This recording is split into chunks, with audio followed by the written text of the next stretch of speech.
continuando con esta serie de temas acerca de la fe, ¿verdad? Y el miércoles pasado vimos que nosotros necesitamos creer que Dios es quien Él realmente dice ser.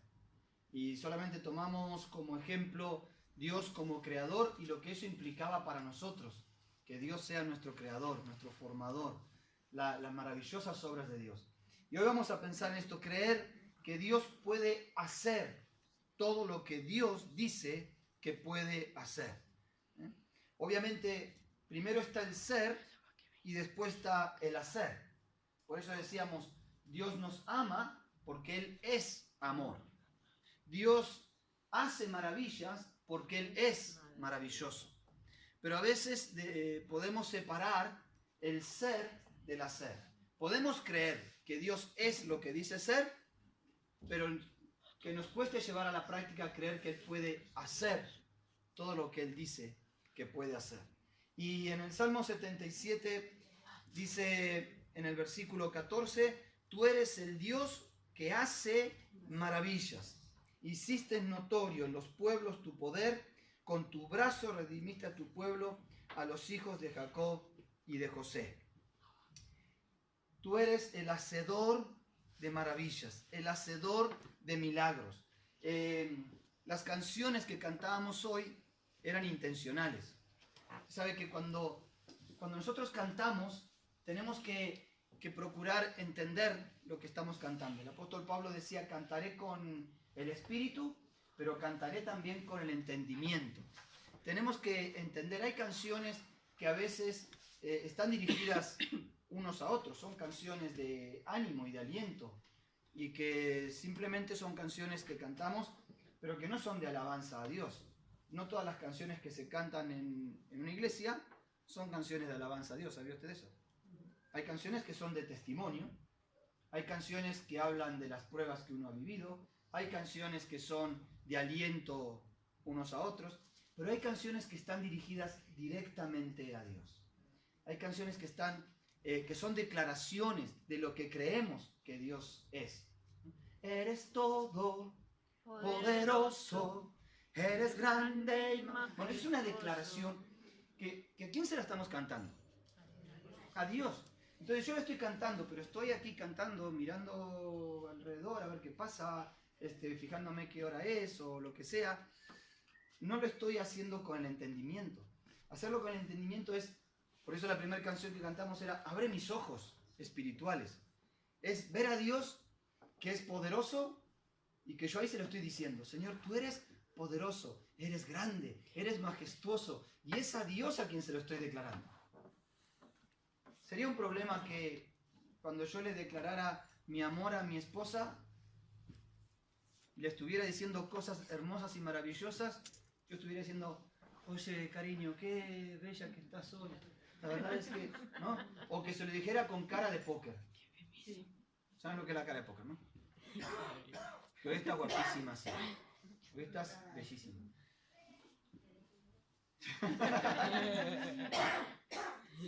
Uno espera que en la palabra vaya acompañado también por un gesto, ¿no? Aunque sea un gesto del rostro. Y si va acompañado con un gesto corporal, pues mucho mejor. Si cuando le digo que está bellísima y que la amo, le puedo abrazar o le puedo hacer una caricia, pues mejor.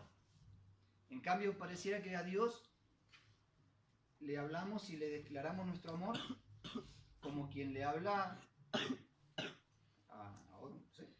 ¿No? Entonces, nos cuesta a veces con Dios expresar con nuestro rostro una sonrisa a Dios. ¿Te has pensado que a Dios le gusta que le sonrías? Que está re bien que cuando estás adorando a Dios, le regales una sonrisa a Dios. Que cuando levantas tus manos, claro, no podemos acariciarle, pero cuando levantas tus manos es como querer acariciarle a Él. Y que todo nuestro ser, espíritu, alma y cuerpo, se involucra en nuestra adoración a Dios. Bueno, pero me metí en el tema de la adoración que no era esta noche. Lo que estaba diciendo es lo que estábamos declarando en nuestras canciones hoy. Decíamos, no hay nadie como tú. Maravillas haces tú. Grandes tus milagros son. Ahora, ¿creemos en los milagros de Dios? Sí. O cuando vemos un milagro de Dios decimos, no lo puedo creer.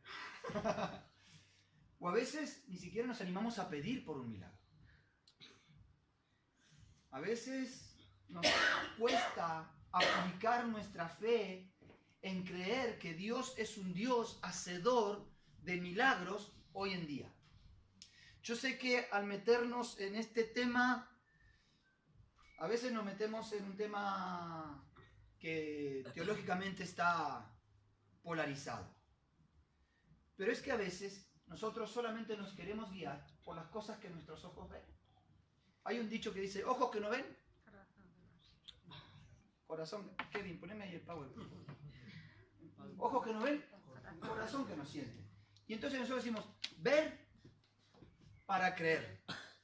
Ahora, fíjese que uno puede ver cosas y ver mentiras. No es un super niño besado por una... ¿Pasa?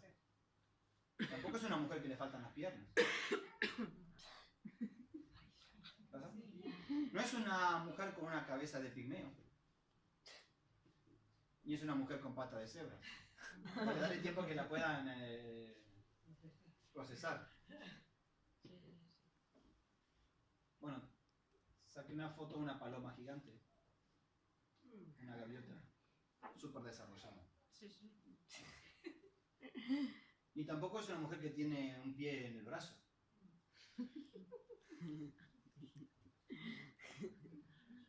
Ni un niño con cara de hombre. Ni un niño con una mano gigante, su mano izquierda. Tampoco es una mujer con cabeza de perro, ¿verdad? Bueno, tampoco es una mujer decapitada. Y esta es mi favorita. Tampoco está en una alfombra voladora.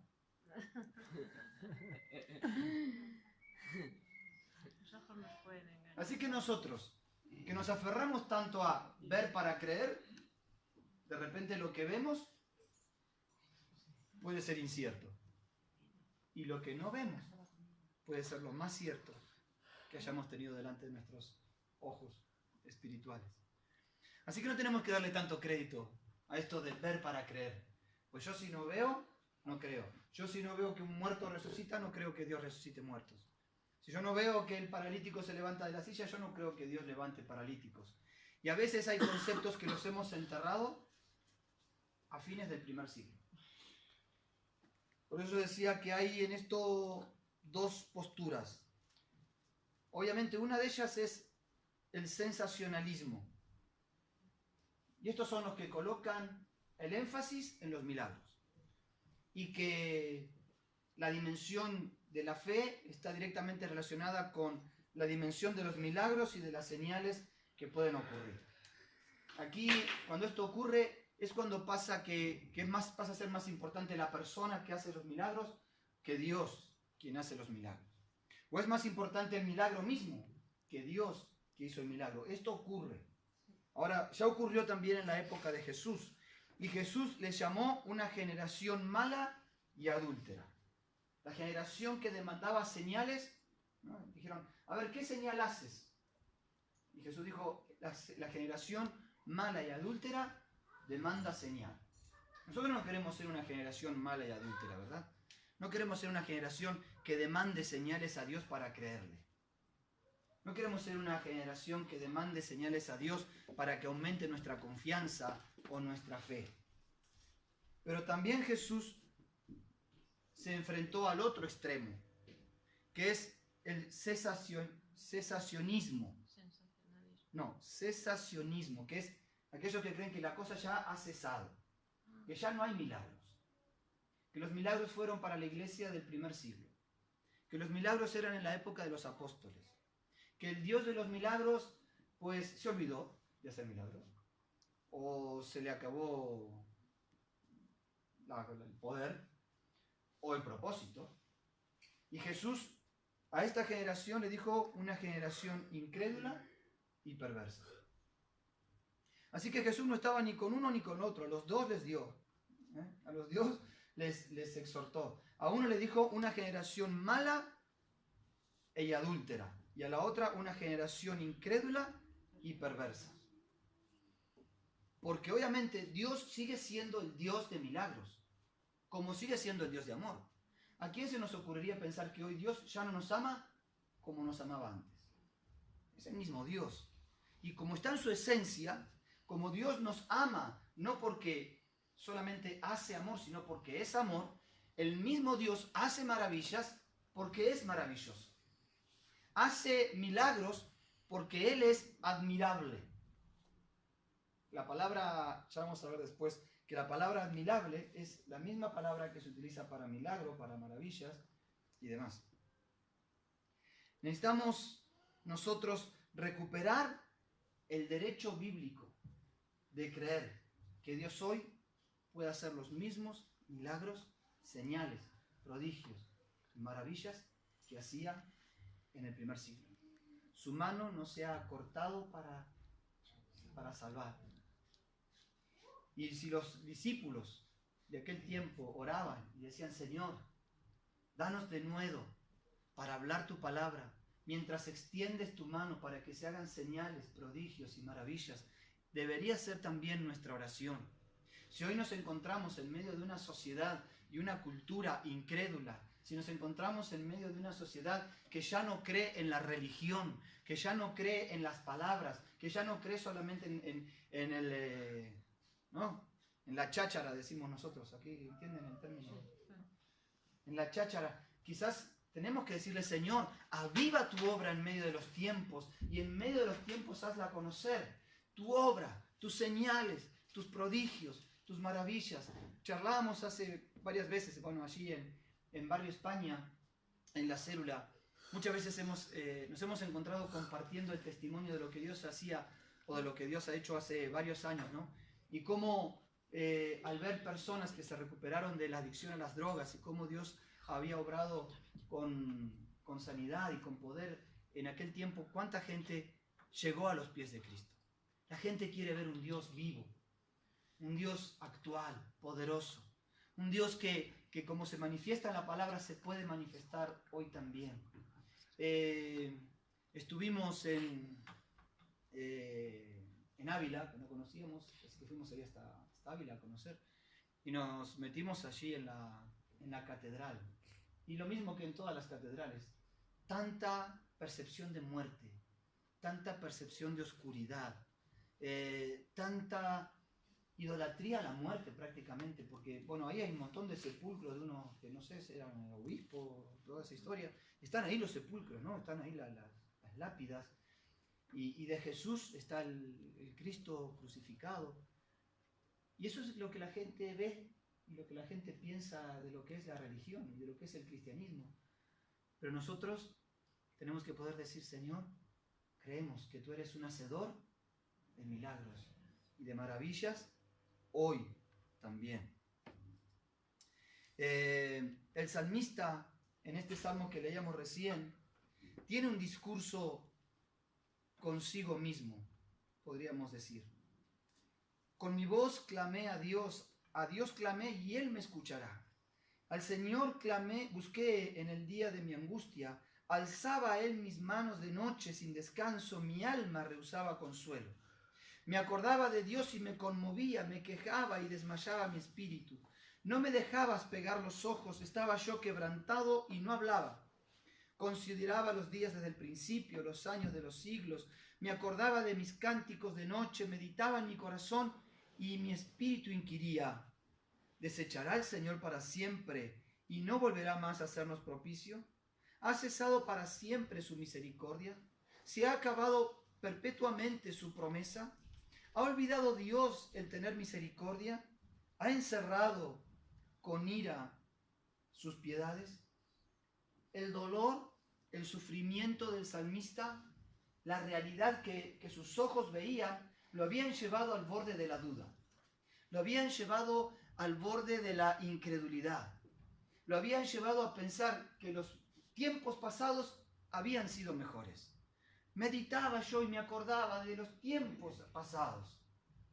Pero ahora se estaba haciendo algunas preguntas que a veces nos hacemos también nosotros. ¿Será que Dios habrá dejado de actuar como actuaba en el pasado? Porque a veces nos puede ocurrir esto. Por las circunstancias. porque a veces pedimos y Dios no siempre responde con un milagro, porque a veces nos cansamos de pedir, porque a veces nos frustramos, porque a veces nos desesperanzamos, porque a veces va pasando el tiempo y como vemos que nada ocurre, decimos, bueno, ¿será que Dios ya no obra con milagros en esta época? Pero la respuesta del salmista me parece tan interesante. Y dije, enfermedad mía es esta. No era un problema de Dios.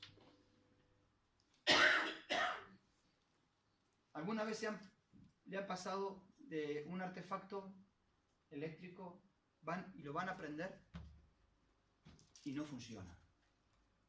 Y empiezan a mirarlo de aquí, de allá. ¿Qué pasó? ¿Y quién ha tocado esto? Que yo lo dejé funcionando y ahora no funciona. Y siempre viene alguno muy perspicaz y dice, es que está desenchufado. ¿No te ha pasado? De pensar de algún artefacto eléctrico que no anda y lo único que pasaba era que no estaba enchufado. Pues así es con Dios. No pienses que Dios ha dejado de funcionar. Simplemente enchúfate con Él. No dejes que Dios, no pienses que Dios ha cesado en hacer obras poderosas. Simplemente conéctate con Él. Espera en Él. Y el salmista dice, me acordaré de las obras de Jehová, y sí haré yo memoria de tus maravillas antiguas, meditaré en todas tus obras y hablaré de tus hechos. Hablaré de tus hechos. ¿Sabes que lo que nosotros hablamos nos condiciona tremendamente? En nuestra boca está el poder de la vida y de la muerte. Lo que nosotros declaramos con nuestra boca, pues determina mucho, ¿eh? Por eso el salmista que antes hablaba, Dios se olvidó de nosotros, que ya no nos quiere, que ha encerrado en una cárcel su misericordia, dice, no, voy a cambiar mi forma de hablar. Voy a empezar a hablar de sus hechos. Voy a empezar a contar de sus maravillas. Voy a empezar a traer de mi memoria las cosas que Dios ha hecho, porque tú eres el Dios que hace maravillas. ¿Se da cuenta cómo van cambiando los tiempos verbales en el Salmo? Va viendo el proceso que el salmista va viviendo a medida que va escribiendo el Salmo. Comienza con sus luchas, con sus dudas de Dios. Después se da cuenta que el problema está en Él. Después empieza a recordar lo que Dios hizo, pero ahora dice, tú eres el Dios que hace. Ya no el Dios que hiciste, sino el Dios que hace. Tenemos que pasar del Dios que hizo al Dios que hace. Eso es lo que decíamos, una fe en presente continuo. Una fe que no solamente cree que Dios abrió el Mar Rojo. ¿Cuál es tu Mar Rojo hoy? No solamente creer que Dios proveyó maná. Porque a veces no tenemos problema, insisto, en creer en los milagros de Dios que están en la palabra. Lo que nos cuesta creer es que Dios los haga hoy.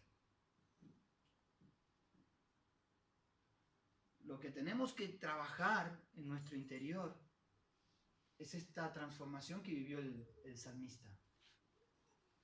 Ya no solamente voy a contar las historias pasadas. Dios tiene que tener algo para mí hoy.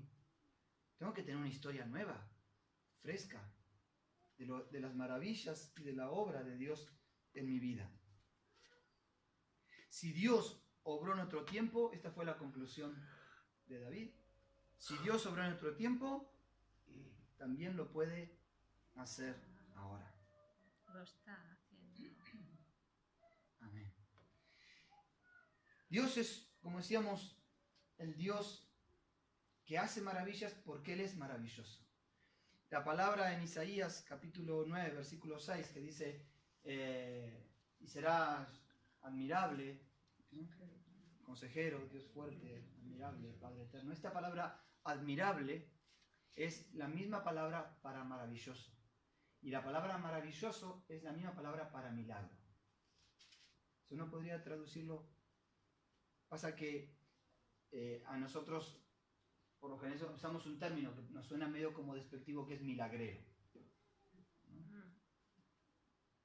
cuando pensamos en milagroso, pensamos que su nacimiento fue milagroso, pero no tanto como que Él hace milagros. Pero esta es la idea que la palabra nos deja. De hecho, Jesús vivió una vida desde su nacimiento hasta su resurrección repleta de milagros. Hechos capítulo 2.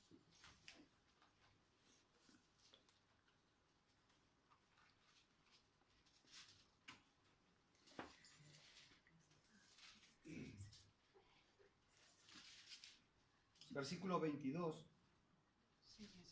Dice: varones israelitas, oíd estas palabras.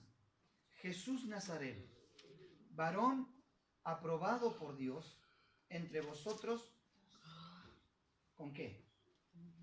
Con las maravillas, prodigios y señales que Dios hizo entre vosotros por medio de Él, como vosotros mismos sabéis. Dios fue aprobado por Dios en medio de su pueblo por los milagros, por las señales, por las maravillas.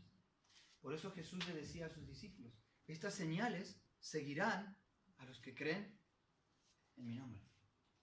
En mi nombre echarán fuera demonios, sanarán enfermos. No dice que sanaríamos a todos los enfermos, pero hay señales que seguirían a los que creen en su nombre. Y de alguna manera tenemos que tener, ahora yo quiero generarnos, porque yo ya la tengo, entonces ahora se la quiero compartir a ustedes, no quiero llevar esta carga yo solo. Quiero generarnos en nosotros una santa insatisfacción. Una santa insatisfacción. Una actitud que nos lleve a decir: la cosa no puede seguir así. Algo tiene que pasar en mi vida, porque si Jesús dijo, y yo creo lo que Jesús dijo, creo más que lo que mis ojos ven, que los que creían en Él habían señales que le iban a seguir. Yo quiero ver esas señales. Dios ha muchas veces mostrado esos atisbos. Recuerdo una ocasión una niña que trajeron, vino a una reunión y en un momento que oramos por los enfermos, pasó, era una bebé y tenía su pie torcido y venía con una bota que le habían colocado para enderezarle el pie. Y entonces cuando empezamos a orar y oramos por esa niña, ¿era niña o niño? Una nena, ¿no? Y la cosa es, cuando la llevaron al médico la siguiente vez, le quitaron la bota pues se la tenían que renovar. Dijeron: pues es que ya no necesita más la bota. El médico no se explicaba cómo, aunque nosotros sabemos cómo. Dios había traído sanidad sobre ella. Un niño con un coma hepático que tenía leucemia, y dentro de la leucemia un coma hepático. Y fuimos a verle al hospital y el médico, el pediatra que lo atendía, dice: bueno, esto es llovido sobre mojado. O sea, aparte de su situación de la leucemia, esta situación hepática que, ¿cómo es que se llamaba la enfermedad? La cándida, ¿puede ser? No, es eso, que el médico me pueda instruir un poco mejor, pero bueno, creo que era eso. La cosa es que dije: bueno, doctor, pero nosotros creemos en un Dios que hace milagros. Bueno. Y entonces oramos por él. Y al otro día él estaba sentado en la cama desayunando. Cuando el médico viene a revisación, que justo estamos, dice: me ganaste en esta, me dice. Pues no, yo no he ganado nada. Esto es Dios y su poder. Yo he visto el poder de Dios obrando en señales, en milagros. Pero no es para uno. No es para algunos, es para todos aquellos que creen. Poder experimentar. Ahora, claro, creo que también hay una gracia de Dios en la humildad de poder pedir esa ayuda a veces. Es decir: bueno, yo necesito que alguien ore por mí. Yo recuerdo cuando Dios trató con mi vida en esto, una reunión que había, una reunión unida, en una ciudad cerca de donde yo vivía, y era una reunión muy grande, había un pastor de Buenos Aires, y yo estaba con la gente estaban todos los pastores adelante y yo estaba allí con la gente de mi iglesia porque siempre me gustó sentarme así con la gente. Y entonces el pastor hizo un llamado, ¿no? Dice, van a ver, los que necesiten más de Dios, los que necesiten que Dios haga algo nuevo en sus vidas. Y claro, yo sentía un fuego adentro mío, algo que me decía, este es un tiempo para que tú puedas buscar. Y a la vez mi mente decía, pero están los hermanos de mi iglesia. ¿Qué voy a hacer yo ahí, pasar ahí al frente, si están todos ellos, ¿no? O sea, si pasaran ellos, bueno, por ahí yo pasaría con ellos, hasta podría ir en actitud de padre espiritual acompañándole, pero ninguno de estos se movía de ahí del lugar. Y era tan fuerte el llamado de Dios. Y hasta que para salir tuve que pedirle permiso a los hermanos de la iglesia. Y a cada uno que le pedía permiso, Dios trabajaba con mi orgullo. Y Dios trabajaba en mi interior. Y hasta que caminé todo el pasillo, encima estaba como a mitad de templo, un templo inmenso, hasta que caminé a mitad del pasillo. Yo sentía que mi corazón latía con tanta fuerza, que lo que más quería era recibir algo más de Dios. Me importaba más eso que lo que opinaran la gente, que lo que opinaran los demás, que lo que los demás pensaran, cómo un pastor va a ir a pasar a que oren por él, o a que... Y es que a veces necesitamos quebrantar tanto nuestro orgullo para simplemente decir, yo necesito que alguien ore por mí. Y no es para magnificar a quien ora, es para magnificar al Señor que obra por quien ora. Así que Jesús fue alguien que fue probado y su vida fue llena de señales, prodigios, maravillas. ¿Cuáles milagros podemos pensar en la vida de Jesús? A ver. Porque a veces cuando pensamos en milagro, pensamos solamente en sanidad, ¿no? O es lo primero que nos viene, un milagro de sanidad. Pero ¿qué milagros pensamos en la vida de Jesús? A ver. Los panes y los peces. La multiplicación de los panes y los peces. Andar sobre las aguas. Bueno, el ciego Bartimeo, pero es una enfermedad. Vamos a dejarlo todos enredados en enfermedad, porque si no empezamos con todos los diagnósticos. Secó la higuera. Resucitó muertos. Transformó el agua en vino.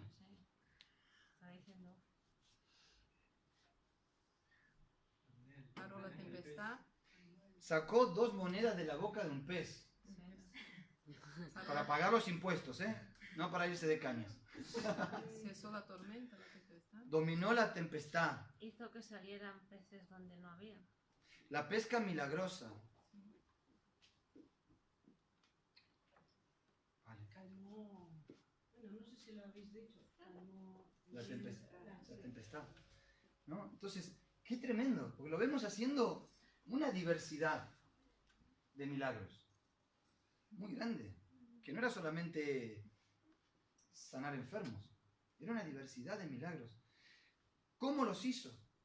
Algunos tocaba a las personas, a otros les hablaba la enfermedad, a otros les hablaba a los demonios, a otros en secreto, a otros en público, a otros usando barro, con otros usaba saliva, cambiando elementos, agua en vino, usando lo que había en la mano, 5 panes y 3 peces. O sea, una diversidad de medios, una diversidad de milagros.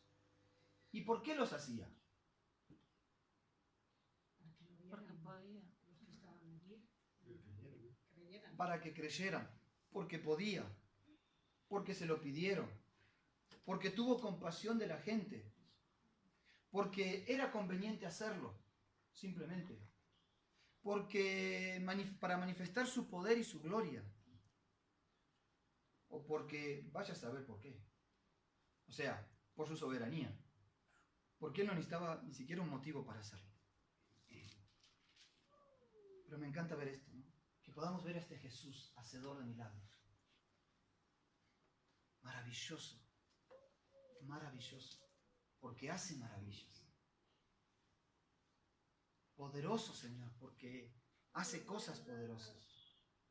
Que cuando cantemos, grande eres tú, grandes son tus milagros, son hoy. Creo en ti, pero también creo en lo que harás en mí. Creo en lo que tú eres, pero creo en lo que tú haces. Claro que no siempre Dios obra como nosotros esperamos. No siempre Dios obra con milagros ante nuestras oraciones. Pero creo que de eso no necesitamos hablar, porque ya lo sabemos. Lo que necesitamos es que Dios nos aliente en lo otro, ¿no? Pero saber que a veces podemos encontrarnos también en luchas y pruebas y que Dios no responderá ahora, pero responderá después. Solo para terminar y pensar en esto. Pensaba en Juan el Bautista. ¿Se acuerdan del comienzo del ministerio de Juan el Bautista? Predicando en el río Jordán, llamando a las multitudes al arrepentimiento. Después de muchos siglos, por fin un profeta de Dios que se levantaba a hablar el nombre de Dios, bautizando a las personas, anunciando el camino del que venía. Fue parte central del cumplimiento de la profecía de Isaías. Siendo instrumento de Dios, lleno del Espíritu Santo desde el vientre de su madre.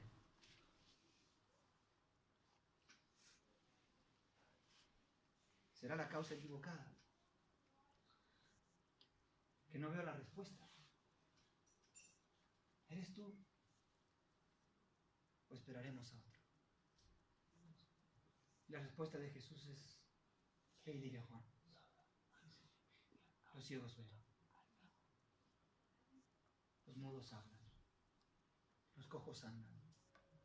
Los muertos son resucitados y es anunciado el reino de Dios. Bienaventurado el que no haya tropiezo en mí. Claro que creemos en milagros, pero que la ausencia de ellos no sea un tropiezo para nosotros. Claro que creemos en milagros y tenemos que orar a Dios por milagros, pero que la ausencia del milagro no sea el tropiezo. Para Juan, esto es lo que Jesús pedía, que la ausencia del milagro no sea tu tropiezo. Se lo dijo a Pedro. El diablo ha pedido tu vida para zarandearla. Pero yo ruego al Padre para que eche al diablo de tu vida. Yo ruego al Padre para que tu fe no decaiga. Que podamos afirmarnos en esto. Veamos a un Dios maravilloso que hace aún hoy maravillas. Señales, prodigios y milagros. Aun cuando no está allí nuestra confianza y nuestro amor a Dios. Pero sí que Él sigue siendo el mismo. Amén. Vamos a